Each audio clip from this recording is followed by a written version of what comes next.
Oke, salam sukses. Kali ini akan kita lanjutkan materi kesetimbangan kimia part 3, bagian yang ketiga, yaitu tentang tetapan kesetimbangan gas atau Kp.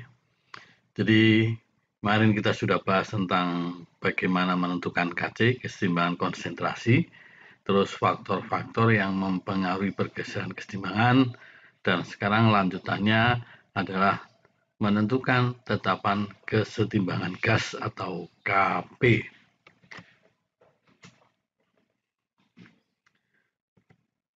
Sebagai pembahasan konsep awal, perlu kita ketahui bahwa tetapan kesetimbangan gas itu berlaku khusus fase gas.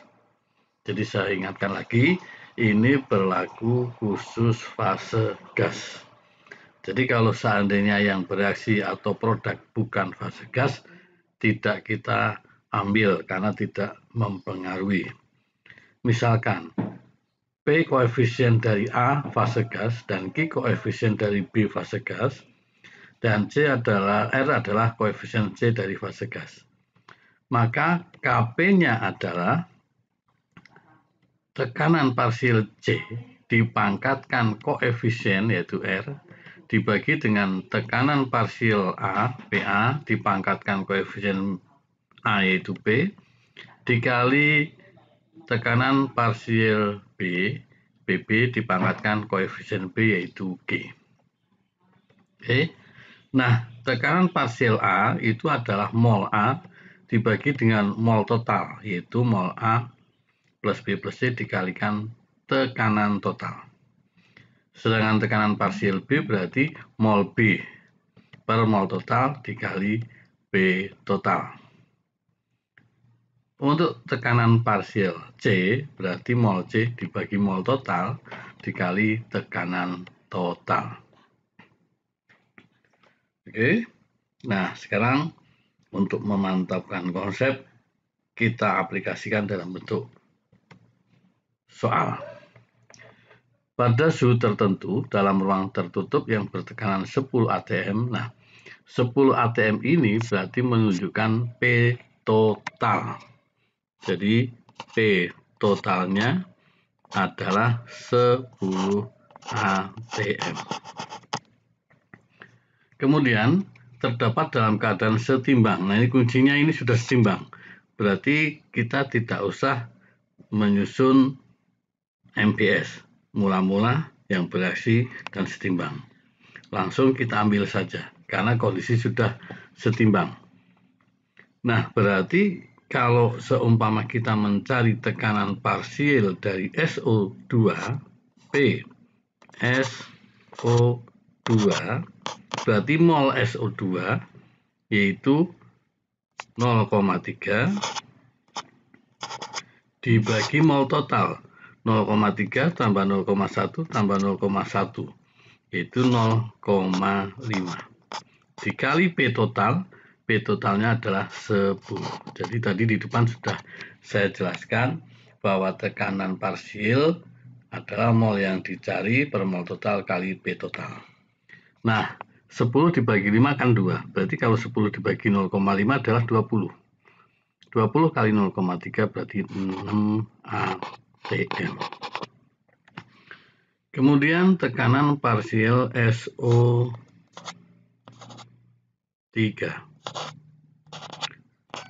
Berarti mol SO3 yaitu 0,1 per mol total 0,5 dikali 10. 10 bagi 0,5 20, 20 kali 0,1 berarti 2 atm. Kemudian tekanan parsial dari PO2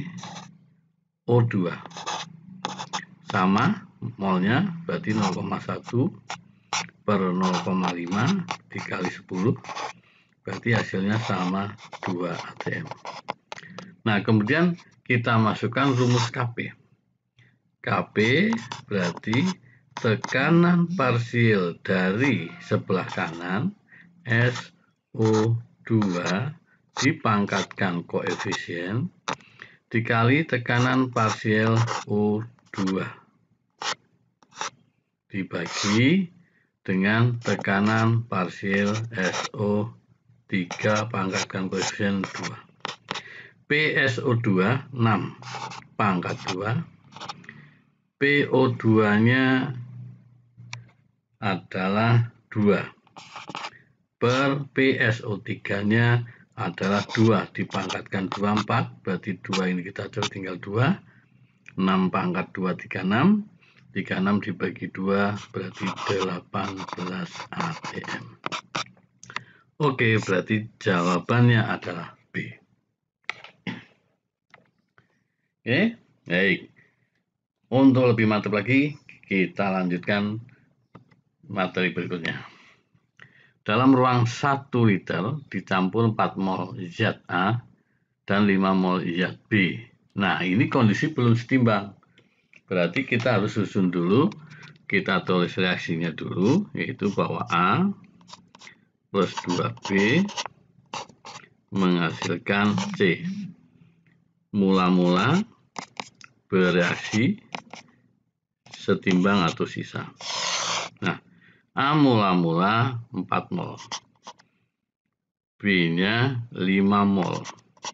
Nah, kemudian jika pada saat setimbang diperoleh 2 mol C, nah ini kuncinya, setimbang 2 mol C, berarti terbentuk C di sini 2 mol. Nah, jalur bereaksi sesuai koefisien reaksi. Koefisien reaksi untuk C depannya 1, A depannya 1, maka ini sama 2 juga. Sedangkan B di depannya angkanya 2, koefisien B 2, C-nya 1, berarti 2 kalinya, sehingga di sini 4. Nah, oke, sehingga A setimbangnya 4 kurangi 2, 2, B-nya 5 kurangi 4, 1, C-nya yang terbentuk 2.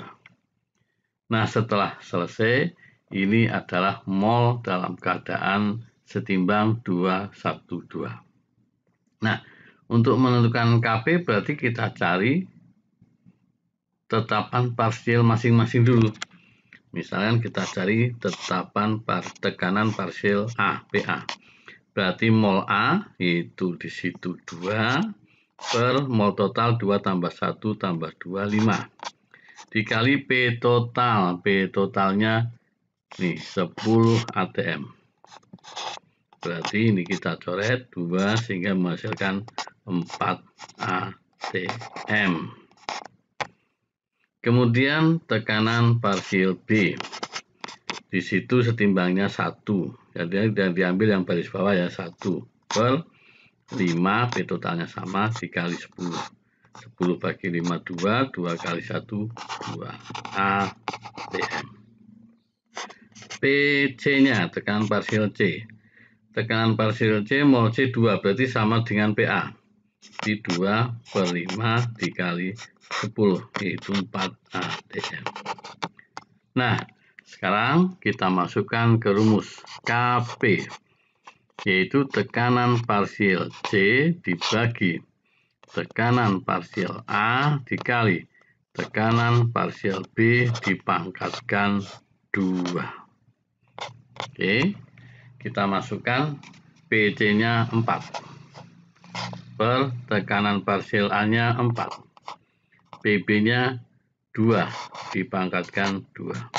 4 kita coret, 2 dipangkatkan 2, 4, berarti Kp-nya 1 per 4. Seperti itu. Oke, ikuti lagi. Nah, sekarang contoh yang ketiga. Dalam suatu ruang tertutup dicampur 5 mol BCl3 dan 5 mol Cl2 menurut reaksi. BCl3 plus Cl2 menghasilkan BCl5. Nah, kita tulis dulu reaksinya karena ini kondisi juga belum setimbang. BCl3 plus Cl2 terbentuk BCl5. Mula-mula bereaksi setimbang atau sisa. Nah, BCl3 mula-mula 5, Cl2-nya juga 5. setelah gas Cl2 bereaksi 20%. Berarti Cl2 bereaksi 20%. Berarti 20/100 kali mula-mula Cl2 5. Nah, ini kan kita coret. Ini kita coret 10 bagi 5, 2, 2 per 2, 1. Nah, berarti Cl2 yang bereaksi 1.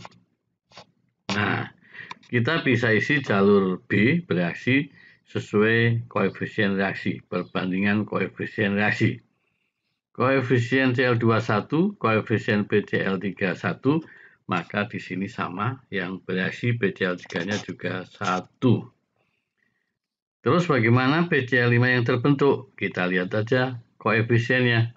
Koefisien BCl5 juga 1, berarti BCl5 yang terbentuk juga 1.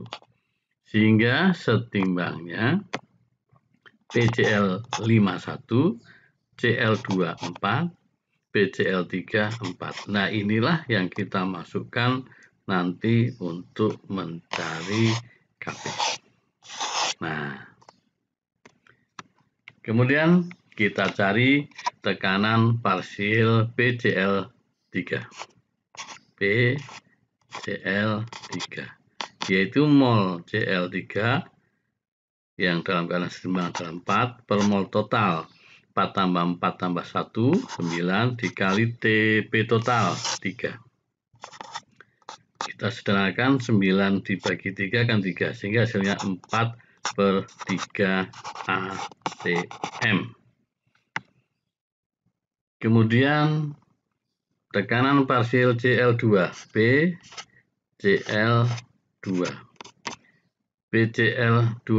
tekanan parsial Cl2 ya, Cl2 di situ 4 juga, berarti 4/9 dikalikan 3, hasilnya sama 4/3 atm. Kemudian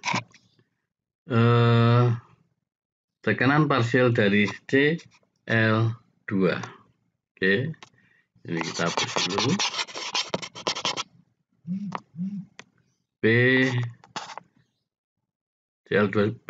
PCl5, tekanan parsial dari PCl5 yaitu setimbangnya 1 mol per total 9 dikali P total 3, kita coret 3, berarti hasilnya 1/3 atm. Nah, sekarang kita susun dalam rumus Kp. Berarti Kp-nya adalah P dari PCl5 dibagi dengan P dari PCl3 dikali PCl2. PCl5 tekanan parsial Cl5 adalah 1/3 per P PCl3 adalah 4/3. Oke, ini PCl3, ini kurang ya, maaf, ini harusnya P karena sama-sama P. P itu tekanan, kemudian rumusnya itu senyawanya adalah PCl3. P lagi berarti ya, PCl3.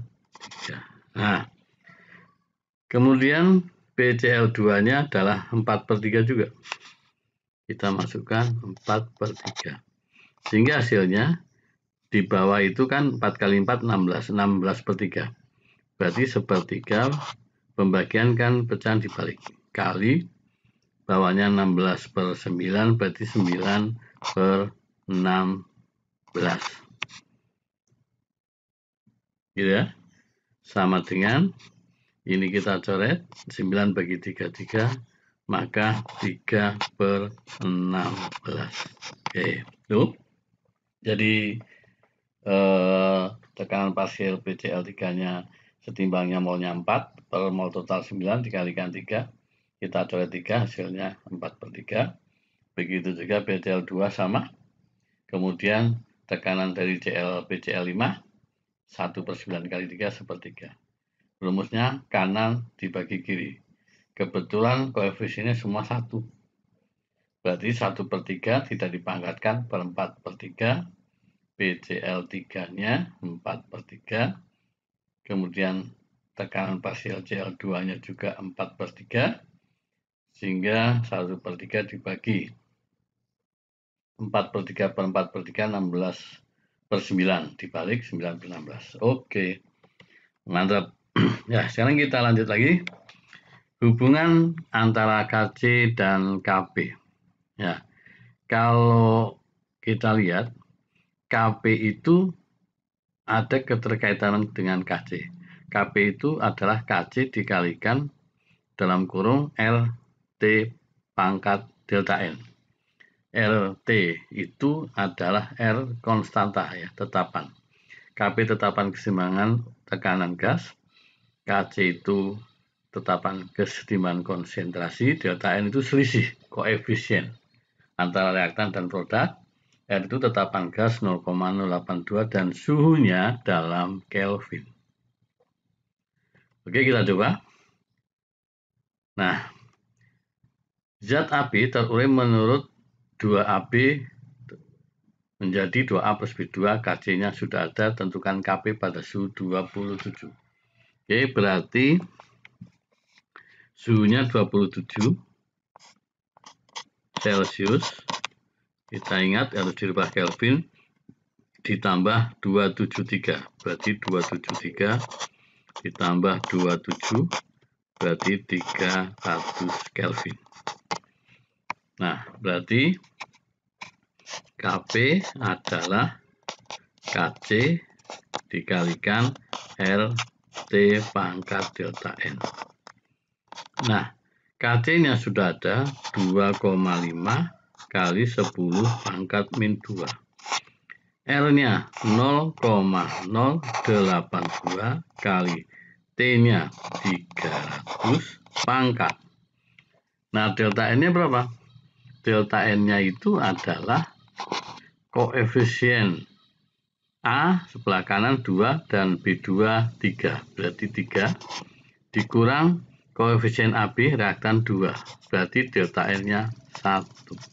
Berarti ini kita pangkatkan 1. Karena pangkat 1 berarti kan tetap. Berarti cukup kita nyari 2,5 dikali 10 pangkat min 2 dikali. Nah, seumpama ini nolnya 300, nolnya saya buang 2, berarti ini menjadi koma di sini.